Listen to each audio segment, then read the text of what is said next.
100 দিন হতে চলল। এতদিন ধরে যে প্রক্রিয়াগুলো চলছে তাতে আমরা দেখতে পাচ্ছি যে বিচার আমরা যেটা চেয়েছিলাম, মানুষ যেটা চেয়েছিলেন, সেটা অনেক অনেক আমরা এই 100 দিনটাকে ভেবে নিয়ে অভয়া মঞ্চের তরফ থেকে কিছু কথা ভাবা হয়েছে, কিছু আনুষ্ঠানিক কিছু প্রতিবাদের প্রতিবাদের কিছু কর্মসূচি নেওয়া হয়েছে। সেই কর্মসূচি কি হবে সেটা অভয়া মঞ্চের যারা আহ্বায়ক আছেন তারা বলবেন। একটা কথা বলে আমাদের আবার মনে করিয়ে দিই যে আমরা মনে করি না যে চিকিৎসকদের যে নিরাপত্তার কথা বলা হচ্ছে শুধুমাত্র সিসিটিভি দিয়ে বা খানিকগুলো বাথরুম ইত্যাদি তৈরি করে কতগুলো বড় বড় কথা বলে এগুলো করা যাবে। আসল মানুষের যে সমস্যা, চিকিৎসা নিয়ে যে সমস্যা, চিকিৎসা না পাওয়া নিয়ে যে সমস্যা, সেই ব্যাপারটা সমাধান না করলে এরকম ঘটনা আবার ঘটবে। কারণ চিকিৎসকদের নিরাপত্তার বেশিরভাগটাই চিকিৎসা না পাওয়ার জন্য মানুষের যে ক্ষোভ সরকারি হাসপাতালে বিশেষ করে, এবং পরিকাঠামোগত যে অসুবিধাগুলো রয়েছে, যে জিনিসগুলো নেই অথচ নেই আছে বলে প্রচার চালানো হয় প্রশাসনের তরফ থেকে, তার জন্যেই বেশিরভাগ ক্ষেত্রে চিকিৎসকরা আক্রান্ত হন। আমরা ওই ঘটনার পরেও দেখেছি বিভিন্ন জায়গায়, অভয়া ঘটনার পরেও চিকিৎসকরা নিগৃহীত হয়েছেন, মার খেয়েছেন, শ্লীলতাহানি হয়েছে, তাদের নানা রকম ভাবে তাদের হেনস্থা করা হয়েছে।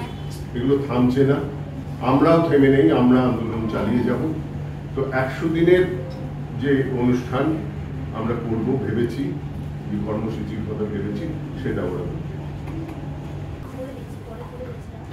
আমাদের 9 আগস্টের পরে আগামী 17 নভেম্বর সেই নারকীয় ঘটনার 100 দিন পুরো হচ্ছে। এই 100 দিনে আমরা মনে করছি যে আমরা এখনো বিচারহীন। তাই বিচারহীন 100 দিনকে আমরা আমাদের কিছু প্রতিবাদের কর্মসূচি দিয়ে আমরা পালন করতে চাই। আমাদের সেদিন আপনারা জানেন আমাদের একটা 40 কিলোমিটার মশাল মিছিল হয়েছিল কলকাতায়, হাইল্যান্ড পার্ক থেকে শ্যামবাজার, সমস্ত মেডিকেল কলেজ ঘুরে সেটা ভোর 3টের সময় পৌঁছেছিল শ্যামবাজারে, এবং সেই মশাল আমরা অভয়ার মায়ের হাতে তুলে দিয়েছিলাম। এই প্রতিজ্ঞা করে তুলে দিয়েছিলাম যে এই আগুনকে আমরা নিভতে দেব।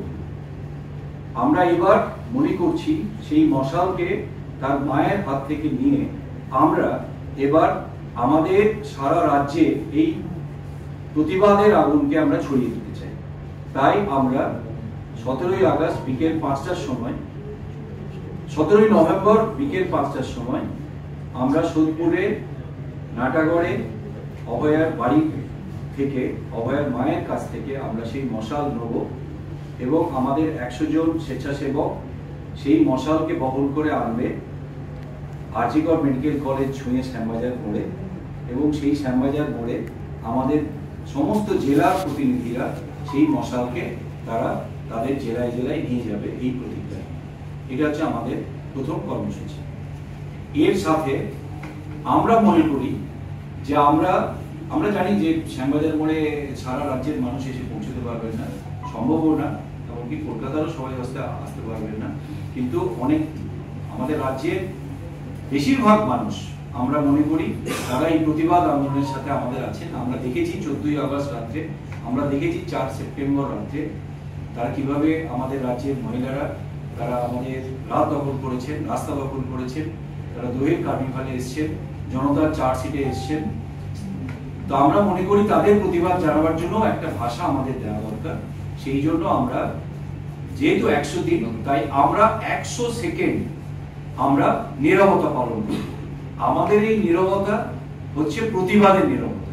আমরা এই 100 মিনিট 100 সেকেন্ড নীরবতা পালন করে আমরা শাসক এবং যারা এই খুন এবং ধর্ষণের সাথে জড়িত তাদেরকে এই বার্তা দিতে চাই যে আমরা 100 সেকেন্ড নীরবতা এই জন্য অপেক্ষা করছি যে আমাদের অভয়ার ন্যায় বিচার না পাওয়া অবধি, কিন্তু তারপরের সময়গুলো আমরা অনেক জোরে চিৎকার করব। তাই 100 সেকেন্ড আমরা নীরবতা পালন করব, শুধু এইটুকু বলার জন্য যে আমাদের গলাটা আমরা আরো উঁচুতে তুলব, আগামী সময়ে। তাই আমরা 100 সেকেন্ড নিরাপত্তা, সেই সময় আমরা সারা রাজ্যের, এবং এটা আমাদের রাজ্য ছেড়ে দেশ এবং দেশ ছেড়ে সারা পৃথিবীতে বিভিন্ন জায়গায় ইতিমধ্যেই আমাদের বিভিন্ন প্রতিবাদী বন্ধুরা, যারা আমরা মনে করি আমরা অভয়ার পরিবার, প্রতিবাদী পরিবার, তারা সারা পৃথিবীতে এই 100 সেকেন্ডের নিরাপত্তা পালন করে, সারা পৃথিবী জুড়েই হবে। তাই আমরা একটি নির্দিষ্ট সময়ে এটা ঠিক করতে বাধ্য হচ্ছি, সেটা হচ্ছে সন্ধ্যে 6টা, আমাদের ইন্ডিয়ান স্ট্যান্ডার্ড টাইমে সন্ধ্যে 6টা আমরা নিরাপত্তা পালন করব 100 সেকেন্ড।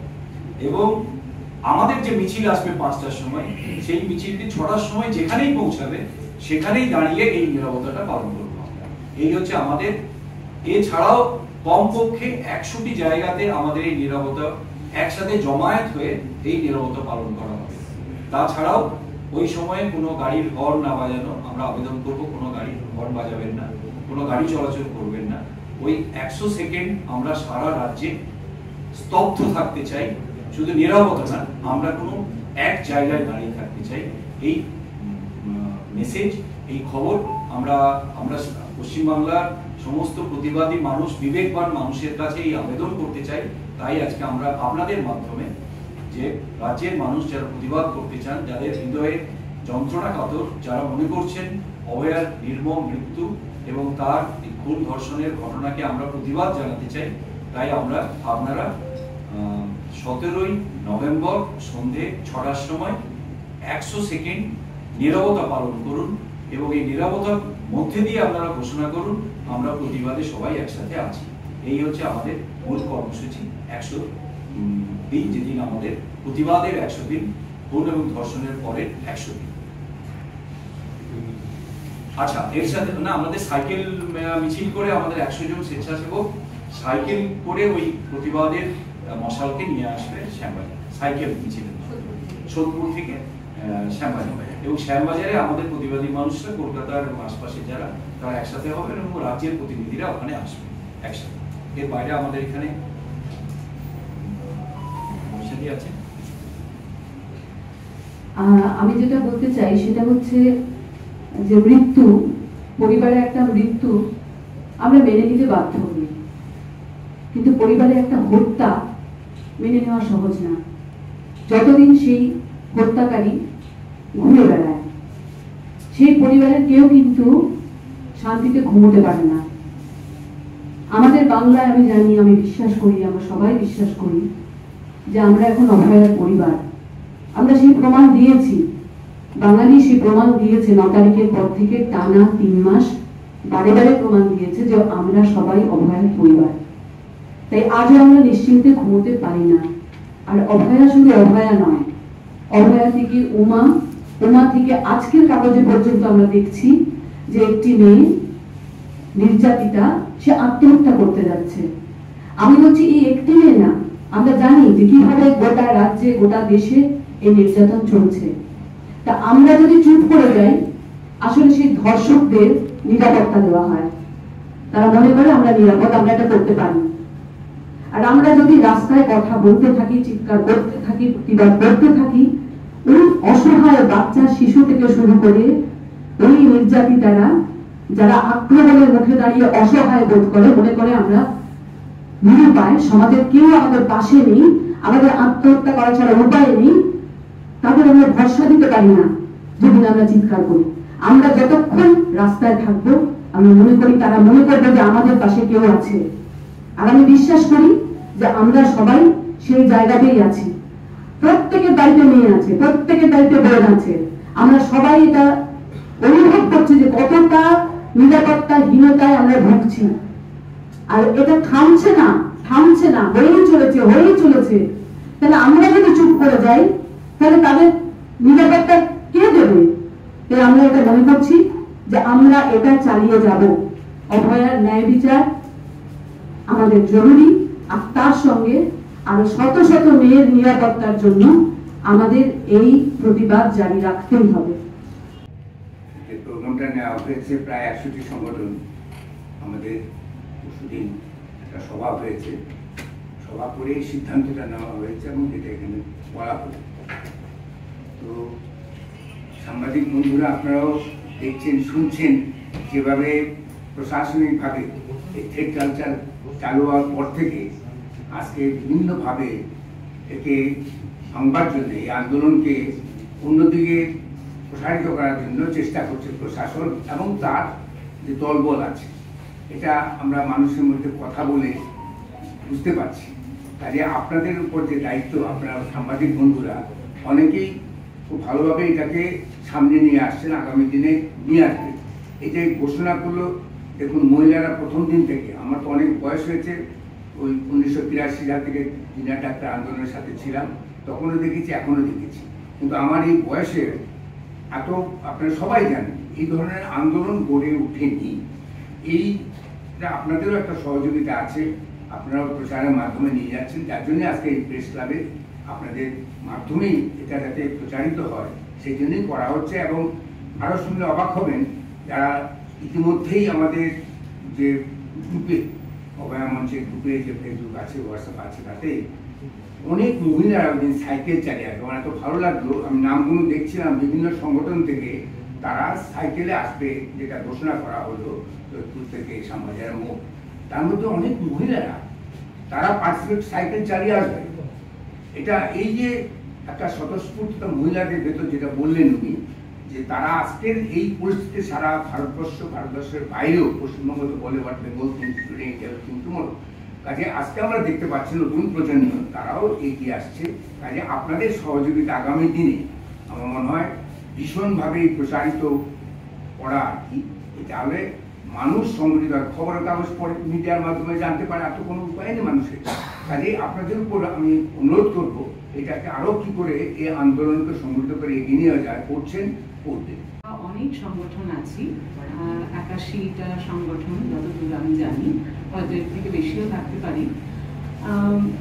আমার প্রথম যেটা মনে হয়েছে, নারী হিসাবে যখন আমি এই আমাদের সংগঠন অভয়া মঞ্চে যোগ দেয়, তখন আমার প্রথম যেটা মনে হয়েছে এবং যেটা আমি খুব সুস্পষ্টভাবে বলতে চাই, সেটা হচ্ছে এই পৃথিবীকে, এই বাংলাকে নারী ও শিশুদের বাসযোগ্য করে যাব আমরা এই অভয়া মঞ্চের সকলে। আমরা চাইবো আরো সংগঠন যোগ দিক অভয়া মঞ্চে। আর এই যে 100 দিন পরে যে 100 মিনিটে 100 সেকেন্ডের নীরবতা, এই নীরবতাটা যেন সেই লাল বিফোর দ্য স্টর্মের মতো হয়, যে ঝড়ের আগে যে একটা স্তব্ধতা, সেই রকম যেন হয়। এরপরে ঝড় উঠুক, আসুক, সবাই মিলে আমরা এই ধর্ষণের বিরুদ্ধে, নারী নিরাপত্তা, নারী এবং শিশু, কেউ তো বাদ নেই। একটা 5 বছরের বাচ্চা মেয়ে থেকে শুরু করে 80 বছরের বৃদ্ধা, কেউ সুরক্ষিত নয়। এর বিরুদ্ধে আমরা সবাই গর্জে উঠি, আমাদের আওয়াজ যেন সারা পৃথিবীতে ছড়িয়ে পড়ে, এটাই আমি চাইব। নমস্কার। শুভেচ্ছা। অভয়া মঞ্চের পক্ষ থেকে আমাদের অভয়া মঞ্চের পক্ষ থেকে অভয়া এবং আরো অন্যান্য সদস্যরা 100 দিনের যে দ্রোহের অনুষ্ঠান, সেটা কথা বলেছেন, সেটা নিয়ে নতুন করে কিছু বলার নেই। তবে যেটা বলা দরকার এবং যেটা খুব পরিষ্কার করে জানা দরকার, যে আমরা যেদিন কথা দিয়েছিলাম যে যতক্ষণ না প্রত্যক্ষ এবং পরোক্ষভাবে এই ঘটনার সঙ্গে দায়ীরা শাস্তি পাবে, আমরা কিন্তু রাস্তা ছাড়বো না, আমরা কিন্তু রাজপথ ছাড়বো না। আমরা কিন্তু সেই প্রতিজ্ঞা, আমরা এখনো দৃঢ় প্রতিজ্ঞ। আমরা এটা খুব ভেবে ভাল লাগছে যে আজকে শুধু চিকিৎসক বা স্বাস্থ্যকর্মীরা না, সাধারণ শুভবুদ্ধি সম্পন্ন মানুষ, হাজারো হাজারো লাখে লাখে মানুষ কিন্তু আমাদের সঙ্গে আজকে একসঙ্গে এসছে। তারা একসঙ্গে আমরা পথ চলছি। যারা স্বাস্থ্যকর্মী এবং যারা সাধারণ মানুষ, তারা কিন্তু আজকে হাতে হাত মিলিয়েছে এবং সেই জন্য কিন্তু শাসক ভয় পেয়েছে। এবং শাসক ভয় পেয়েছে বলেই কিন্তু বিভিন্ন জায়গাতে আমরা দেখতে পাচ্ছি, বিশেষ করে বেশ কিছু হাসপাতালে কিন্তু চিকিৎসকদের উপরে, যারা এই দ্রোহের সঙ্গে সামিল হয়েছে, তাদের বিরুদ্ধে বিভিন্ন রকম শাস্তিমূলক ব্যবস্থা নেওয়া শুরু হয়েছে। আগামী দিনে হয়তো সেটা বাড়বে। আজকে আপনাদের এটা মনে রাখতে হবে যে রাজ্যের যিনি মাথা, তার কিছু বক্তব্যের ভিত্তিতে আবার বিভিন্ন মেডিকেল কলেজে কিন্তু সেই সোকল থ্রেড সিন্ডিকেটেড টেন্টাকেলস, অক্টোপাসের যে এইগুলোর মতো, তারা কিন্তু আবার ছড়াতে শুরু করেছে। আমাদের সাবধান থাকতে হবে, আমাদের আরো ঐক্যবদ্ধ হতে হবে। আমাদের গতকাল না পরশু বোধহয় আরজি করে একটা অপারেশন থিয়েটারের ছাদ ভেঙে পড়েছে।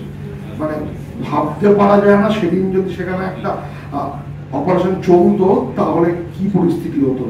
মানে স্বাস্থ্য ব্যবস্থাটা যে পুরোপুরি ভেঙে ফেলেছে বা ভেঙে দেওয়া হয়েছে, এইটাকে যতক্ষণ না মেরামত করা যাবে, অভয়ার প্রত্যক্ষ এবং পরোক্ষভাবে মৃত্যুর জন্য যারা দায়ী তারা যতক্ষণ না শাস্তি পাবে, শুধু সঞ্জয় রায় এতে একা দায়ী বলে আমরা মনে করি না। আমরা একদম পরিষ্কার বলতে চাই, এটা একটা ইনস্টিটিউশনাল হত্যা। আমরা তাদের প্রত্যেকের শাস্তি চাই। পুলিশের প্রিজন ভ্যান পিটিয়ে সেখান থেকে চেঁচিয়ে কিছু বক্তব্য আমরা শুনেছি সেই সকল ধর্ষক এবং হত্যাকারীর কাছ থেকে। আমরা কয়েক বছর আগে আরো একজনকে সেরকমই প্রিজন ভ্যান বানিয়ে বলতে শুনেছিলাম। কার নাম বলতে শুনেছিলাম সেটাও আমরা জানি। সেগুলো যেন আমরা ভুলে না যাই। এদের প্রত্যেককে কিন্তু আমরা মাটিতে নামিয়ে আনবো।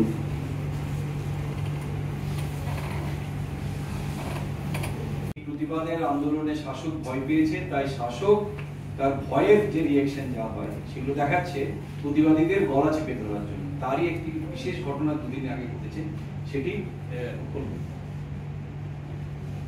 আমি যেটা বললো আর কি, কৌশিকের ওই যে কথাটা বললো যে শাসক মানে কোনখান থেকে ইঙ্গিতটা আমরা পাচ্ছি যে এই দুর্নীতি বলুন, দুর্বৃত্ত চক্র বলুন, থ্রেড কালচার যেটা অপরাধের পরিবেশ তৈরি করেছে, কোথা থেকে প্রশ্রয় পাচ্ছে, এটার ইঙ্গিতটা আমাদের কাছে পরিষ্কার। এইটাতে যাওয়ার আগে শুধু আমি একটা কথা বলে দিই, তামিলনাড়ুতেও একটা ঘটনা এরকম ঘটেছে, চিকিৎসকের উপরে আক্রমণ। আমরা এটারও কঠোর নিন্দা করছি। আমরা দুঃখ প্রকাশ করার ভাষা নেই আমাদের এই মুহূর্তে। আমরা আশা করব সেই ঘটনারও যথাযথ তদন্ত হবে এবং কেন ঘটলো এর পিছনেও এরকম কোনো চক্র আমাদের মতো আছে কিনা সেটাও নিজেদের করার চেষ্টা ওখানকার তদন্ত যারা করছেন তারা করবেন। তো এই যে যেটা থ্রেড কালচারের কথা এখানে আসছে, আপনারা এতদিন জানেন যে থ্রেড কালচারের অভিযুক্ত যে সমস্ত বিখ্যাত নামগুলি ছিল, তারা এই জনগণের আন্দোলনের চাপে এবং আপনাদের মিডিয়া তাদের যেটা স্বরূপ সেটাকে যেভাবে দিনের পর দিন উন্মোচন করেছেন, তারা কিছুটা হলেও কিন্তু একটা চাপে ছিল। তারা প্রকাশ্যে তাদের মুখ দেখানো বা এই সমস্ত থ্রেড করাটা বন্ধ রেখেছিল এবং সেই কাজটাকে দায়িত্বটা নিয়েছিল একটা জায়গায় প্রশাসন নিয়েছিল এবং সেটা পুলিশের একটা অংশকে দিয়ে তাদের অনিচ্ছা সত্ত্বেও তাদেরকে দিয়ে করানো হচ্ছিল। এরকম বহু প্রতিবাদী যারা চিকিৎসক হন বা সাধারণ মানুষ হন, তাদের উপরে পুলিশি হেনস্থা যেভাবে হয়েছে সেটা আপনারা জানেন। এবং এইটারই আরো কিছু আমরা অন্যরকম রূপ আমরা দেখতে পাচ্ছি, যে সেটা হচ্ছে যে যারা প্রতিবাদে অংশগ্রহণ করেছেন, সাধারণ মানুষের উপরে পুলিশি আক্রমণ তো একটা বড়, তার সঙ্গে চিকিৎসকরা যারা এইগুলিতে অংশগ্রহণ করছেন তাদের উপরেও কি করে আরো এরকম আঘাত মানে নামানো যায় সেটাও কিন্তু আমরা লক্ষ্য করছি। এবং আপনারা খেয়াল করবেন যে আমরা জয়েন্ট প্ল্যাটফর্ম অফ ডক্টরস এবং অ্যাসোসিয়েশন অফ রেসপিরেটরি ডক্টরসের পক্ষ থেকে দুদিন ধরে কিছু কথা আপনাদের বলেছিলাম যে জলপাইগুড়িতে দুজন চিকিৎসককে হঠাৎ করে বদলি করে দেওয়া, মেডিকেল কলেজে যারা শিক্ষক চিকিৎসক হিসাবে ছিলেন ন্যাশনাল মেডিকেল কমিশনের গাইডলাইন মেনে, কোনো তারা বেআইনিভাবে সেখানে ছিলেন না, চেয়ার দখল করেছিলেন না, তাদেরকে হচ্ছে যে সেই তাদের যে সুপারিশ, তাদের যে নির্দেশ সেটাকে অমান্য করে তাদেরকে মেডিকেল কলেজ থেকে রুরাল হাসপাতালে মুর্শিদাবাদে পাঠিয়ে দেওয়া হচ্ছে। রুরাল হাসপাতালে নিশ্চয়ই চিকিৎসকের প্রয়োজন আছে, আমরা অস্বীকার করছি না, কিন্তু সেই চিকিৎসককে তারা যদি সরকারের প্রয়োজন থাকে, সরকারের দায়িত্ব সেই পদগুলিকে, শূন্য পদগুলিকে পূরণ করা, যেটা হচ্ছে যে এই আন্দোলনের একটা দাবির অন্যতম দাবি ছিল। ওই কাজটা না করে মেডিকেল কলেজের দুজন প্রবীণ চিকিৎসককে, তাদের মধ্যে একজনের আর মাত্র 4 মাস পরে হচ্ছে রিটায়ারমেন্ট। আমরা কোনোদিন এরকম শুনিনি যে রিটায়ারমেন্টের 4 মাস আগে কাউকে এরকম করে বদলি করা যায় মেডিকেল কলেজ থেকে রুরাল হাসপাতালে, এরকম কোনোদিন কোথাও ঘটেনি। তো এই একটা ঘটনা সেখানে ঘটেছে। এবং এই যে কথাটা হচ্ছিল যে শাসকের রিয়াকশন কি, শাসকের একটা রিয়াকশন কিন্তু আমরা এখানে লক্ষ্য করছি, সেটা হচ্ছে যে তারা যখন সেখানে কথা বলতে যায় সেখানে হচ্ছে যে যারা পদাধিকারী আছেন স্বাস্থ্য দপ্তরে, তারা তাদের কথা তো শোনেনি না, বরঞ্চ হচ্ছে যে তাদের সঙ্গে চূড়ান্ত দুর্ব্যবহার করেন। আমরা তাদের আমাদের আধিকারিকদের এই যে ব্যবহার এবং তাদের এই যে একজন প্রায় অবসরের যে প্রান্তে দাঁড়িয়ে একজন চিকিৎসকের উপরে অমানবিক আচরণ এবং আমাদের দেশের যে নিয়ম কানুন আইন তাকে পুরোপুরি তোয়াক্কা না করে যেভাবে বদলি করা, এই পুরোটারই কঠোর নিন্দা করছি। এবং এইটাও আপনাদের আমরা জানিয়ে রাখতে চাই যে এইটাও হচ্ছে যে আমরা মনে করি যে ওই যে থ্রেড কালচারের আক্রমণ, অভয়ার বিচার যেরকম আমাদের নিশ্চয়ই সবচেয়ে অগ্রাধিকারের জায়গায় থাকে, এবং শুধু অভয়া না, এর মধ্যে যেরকম ঘটনাগুলি ঘটেছে জয়নগর থেকে জয়গাঁ, আপনাদেরকেও সেটা আমরা জানিয়েছি বারবার, যে এই সমস্ত জায়গাগুলিতে যে সমস্ত মহিলারা নির্যাতিত হচ্ছেন, তাদেরকে খুন করা হচ্ছে, এবং যেটা মনীষাদি বললেন যে এমন একটা সামাজিক পরিস্থিতি তৈরি করা হচ্ছে, তারা আত্মহত্যা করতে বাধ্য হচ্ছেন। তো এই সবটারও বিরুদ্ধে প্রতিবাদ, এবং হচ্ছে যে যদি এই থ্রেড কালচার এগুলি বন্ধ না হয়, দুর্নীতির এই চক্রগুলি বন্ধ না হয়, এটা আমরা বারবার বলেছি যে অভয়া আরো অভয়া তৈরি হওয়া, এটা আমরা আটকাতে পারবো না। তারই একটা অংশ হিসেবে যেরকম রবিবার আমরা এই কাজটা করছি, সোমবার হচ্ছে যে আমরা স্বাস্থ্য ভবনে একটা কিছু কর্মসূচি আমরা ঘোষণা করব, সেটা আমরা পরে আপনাদের জানাচ্ছি। কিন্তু আমরা এই যে স্বাস্থ্য দপ্তরের আধিকারিকদের এই যে অমানবিক আচরণ, এটার আমরা কঠোর নিন্দা করছি। তারা যদি এটা মনে করেন যে এভাবে তারা চালিয়ে যেতে পারবেন, আমরা পশ্চিমবাংলার চিকিৎসক এবং জাগ্রত জনতা তাদেরকে সেই সুযোগটা কিন্তু দেবো না। উপযুক্ত জবাব দেওয়ার জন্য আমরা প্রস্তুত হচ্ছি। আমাদের রাজ্যে এই যে গণতন্ত্রহীনতা বলুন, খুন, রাহাজানি, ধর্ষণ এবং দুর্নীতি, লাগাম ছাড়া দুর্নীতি, এটা প্রত্যেকটার সঙ্গে প্রত্যেকটা জড়িত আছে, মানে রিলেটেড ব্যাপার, চেনের মতো কাজ করছে। তো অভয়া মঞ্চ যে সিদ্ধান্তটা নিয়েছে যে শুধুমাত্র যে অভয়া আরজিকরের অভয়া নয়, অভয়াদের উপর যে অত্যাচার হচ্ছে, অভয়াদের যেভাবে দর্শন করা হচ্ছে এবং চাপা দেওয়ার চেষ্টা করা হচ্ছে সরকারের পক্ষ থেকে, তার প্রতিরোধে আমরা লড়াই করব। সেটাকে যেভাবে প্রতিরোধ করা যায়, যে পদ্ধতিতে, সেই পদ্ধতি আমরা যাব, সেই পথে যাব। কিন্তু প্রশ্ন হচ্ছে যে শাসকের রক্তচক্ষু আমরা বিভিন্ন জায়গায় দেখতে পাচ্ছি। সেদিন আমাদের আলোচনাতেই উঠে এসেছিল যে অভয়া মঞ্চের ব্যানারে লড়াই করছেন বলে তার বাড়িতে ছাদে একটা স্কুল ছিল, সেই স্কুলটাকে ভেঙে দিয়েছে পুলিশ, বাড়ি থেকে রাতের বেলায় তুলে নিয়ে যাচ্ছে, থানায় নিয়ে গিয়ে ঘন্টার পর ঘন্টা বসিয়ে রাখছে। এটা হচ্ছে শাসকের রক্তচক্ষু।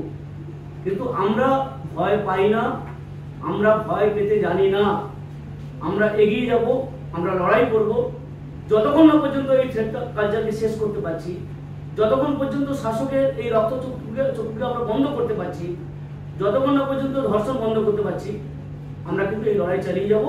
এবং শুধু শহর বা শহরতলিতে নয়, গ্রামে গ্রামে, গলিতে গলিতে এই লড়াই চলবে, এবং এই লড়াই আগামী দিনে আরো জোরালো হবে। এটুকুই আমার। সেটা হচ্ছে অনেকেই বলার চেষ্টা করছেন যে আর কি হলো, আন্দোলন তো শেষ, এবার অনশনে উঠে গেছে, শেয়ারদা কোর্টে বিচার চলছে, আর কেন আন্দোলন? তো আমরা খুব পরিষ্কার করে এখানে একটা কথা বলতে চাই। আমরা এই যে গত 3 মাসের উপর আমরা আন্দোলনে আছি, তো আমরা আন্দোলনে কি কি পেয়েছি এই কথাটা মনে হয় একবার বলে দেওয়া ভালো। আমরা এই আন্দোলন থেকে এটা পেয়েছি যে শৃঙ্খলা মেনেও শৃঙ্খল ভেঙে ফেলা যায়। অর্থাৎ আমরা কোনো অশান্তিপূর্ণ আন্দোলন করিনি, শান্তিপূর্ণভাবে আমরা পুরো আন্দোলন করেছি। কিন্তু সেই শান্তিপূর্ণ আন্দোলনে পুলিশ বাধ্য হয়েছে তাদের ব্যারিকেড খুলে দিতে, এবং পুলিশ সীতারা উপহার নিতে হয়েছে পুলিশকে। এটা হচ্ছে আমাদের এই আন্দোলনের জয়। আমরা কি পেয়েছি যে কোনো রং ছাড়া একটা গণ আন্দোলন করা যায়, মানুষের প্রতিবাদের কণ্ঠস্বর তুলে ধরা যায় কোনো রাজনৈতিক রং ছাড়া। এটা আমরা করছি এবং আমরা সেটাই করছি। আমরা অদলীয়, এবং নিশ্চিতভাবে যেহেতু রাজনৈতিক শক্তি উল্টো দিকে আছে, আমাদের লড়াইটা রাজনৈতিক, কিন্তু অদলীয়, কোনো দল নেই। আমরা সেই অদলীয় আন্দোলন করছি, এবং সেই আন্দোলন যে করা যায় এটা তার প্রমাণ।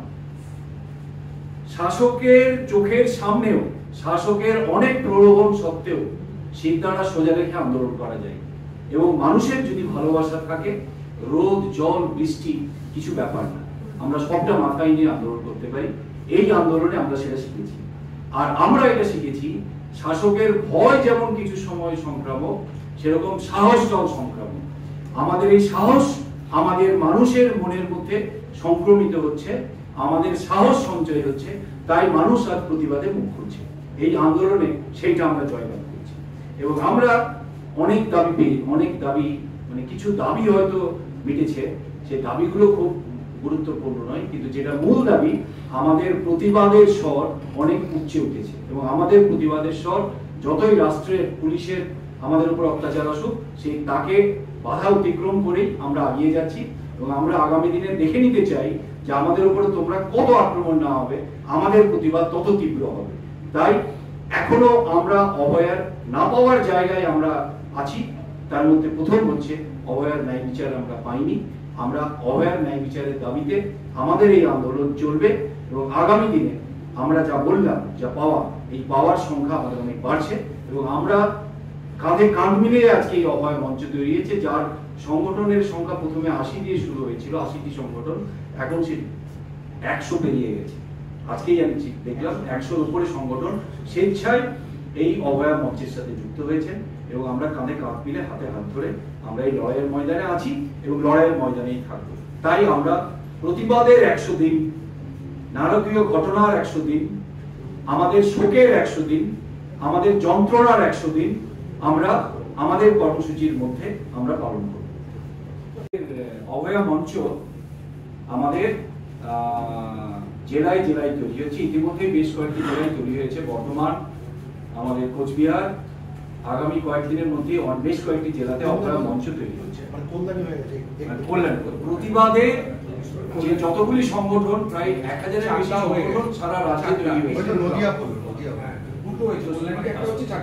সেগুলিকে এক জায়গায় এনে আমরা একসাথে লড়তে চাইছি। এবং সেটাই আমাদের এখনকার সেটাও একটা আন্দোলনের ভাষা। এবার আপনাদের যদি কিছু প্রশ্ন থাকে সেটা নিয়ে আমরা এই অভয়ার ঘটনার পর যখন দুর্নীতির বিষয়গুলি আপনারাই অনেকগুলি সামনে এনেছিলেন, তখন হচ্ছে যে যখন সিবিআই তদন্ত শুরু হয় এবং হচ্ছে কলেজগুলিতে বিভিন্ন রকমের যে কমিটিগুলিতে এনকোয়ারি কমিটি করে বিভিন্ন ব্যবস্থাপত্র নেওয়ার সুপারিশ করা হয়েছিল, যেটা নিয়ে নবান্নের মিটিংয়ে কিছু অন্য বিষয়। কিন্তু এই যে আমরা এটা এই সময়ের মধ্যে লক্ষ্য করেছি যে সিবিআই যাদের বিরুদ্ধে দুর্নীতির অভিযোগে বিভাগীয় তদন্ত করতে বলেছিল সরকারকে বা প্রশাসনকে, তারা সেগুলি শুরু করেছেন কিনা আমাদের কাছে এটা কিন্তু জানা নেই। 3 সপ্তাহের বেশি ওই থ্রেড কালচারের অভিযুক্ত যারা, তাদের বিরুদ্ধে ব্যবস্থা নেওয়ার সুপারিশ বিভিন্ন তদন্ত কমিটি নিয়েছিল, সেইগুলি কিন্তু এখনো পর্যন্ত কোথাও কার্যকর করা হয়েছে বা তাদের বিরুদ্ধে এইগুলির কোনো ব্যবস্থা নেওয়া হয়েছে এটা কিন্তু আমরা দেখিনি। বরঞ্চ এইটা আমরা দুঃখের সঙ্গে লক্ষ্য করছি যে এই রকম ঘটনা আরো অনেক জায়গায়, এটা আমরা হয়তো পরে আরো বলতে পারবো, আরজিকরের মতো এইরকম ঘটনা আরো অন্য হাসপাতালে ঘটতে পারত, কোনো ক্রমে ঘটেনি। এরকমও বেশ কিছু তথ্য আমাদের এই সময়ের মধ্যে আসছে। এইগুলিকেও কিন্তু এই সময় প্রশাসন চেপে দেওয়ার চেষ্টা শুধু আগে করেছে না, এখনো পর্যন্ত করছে। এইটা আপনাদের মাধ্যমে আমরা প্রশাসনকে একবার মনে করিয়ে দিতে চাই যে এই উদ্যোগগুলি দয়া করে আপনারা গ্রহণ করবেন না। সময়ে দুর্নীতির অভিযোগে যে যে জায়গাগুলি দুর্নীতি এবং ট্রেড কালচার আরজিকরের বাইরে, একটা ছিল মুর্শিদাবাদ, একটা ছিল রামপুরহাট, এবং এদের বিরুদ্ধেও হচ্ছে যে যারা ছিলেন পদাধিকারী বিভিন্ন, তাদের বিরুদ্ধেও কিন্তু এরকম এনকোয়ারি হয়েছিল, অনেকগুলি ব্যবস্থাপত্রের সুপারিশ করা হয়েছিল, কিন্তু সেইগুলিও এখনো পর্যন্ত দিনের আলোর মুখ দেখছে না। পরীক্ষা সংক্রান্ত দুর্নীতি নিয়ে তদন্ত হয়েছে, সেই তদন্তেও কিন্তু রিপোর্ট জমা পড়েছে, সেগুলিও কিন্তু এখনো প্রকাশ্যে আনা হচ্ছে না। কারণ এই স্বাস্থ্য বিভাগটাকে, স্বাস্থ্য শিক্ষাকে যদি দুর্নীতি মুক্ত করতে হয়, ট্রেড কালচার মুক্ত করতে হয়, অবিলম্বে তদন্তের রিপোর্টগুলি জনসমক্ষে আনা উচিত, উপযুক্ত ব্যবস্থা নেওয়া উচিত। এটা প্রশাসনের কাছে আমরা দাবি করছি। আমাদের রাজ্য তথা দেশ এবং দেশের বাইরে আমাদের প্রতিবাদী বন্ধু, তাদের সবাইকে আমরা এটা বলতে চাই যে এই যে 100 দিন বিচারহীন 100 দিন, সেই দিন অভয়ার ন্যায় বিচারের দাবিতে আপনারা সোচ্চার হয়ে উঠুন। নিরাপত্তা পালনের সঙ্গে সঙ্গে আপনারা যেমন ভাবে পারবেন আপনাদের প্রতিবাদ রাখুন, কারণ আমরা এটা বিশ্বাস করি যে আপনারা আমরা কেউ ভালো নেই, আমরা ভালো নেই সে কথাটাই আমাদের জানাতে হবে। তো 100 দিন 17 নভেম্বর আমরা যেন ভুলে না যাই যে আমরা আমাদের মেয়েকে হারিয়েছি, আরো অজস্র মেয়ে যারা হারিয়ে গেছে, আর যেন কোনো মেয়ে হারিয়ে না যায় তার জন্য যেন আমরা সংকল্প করতে পারি।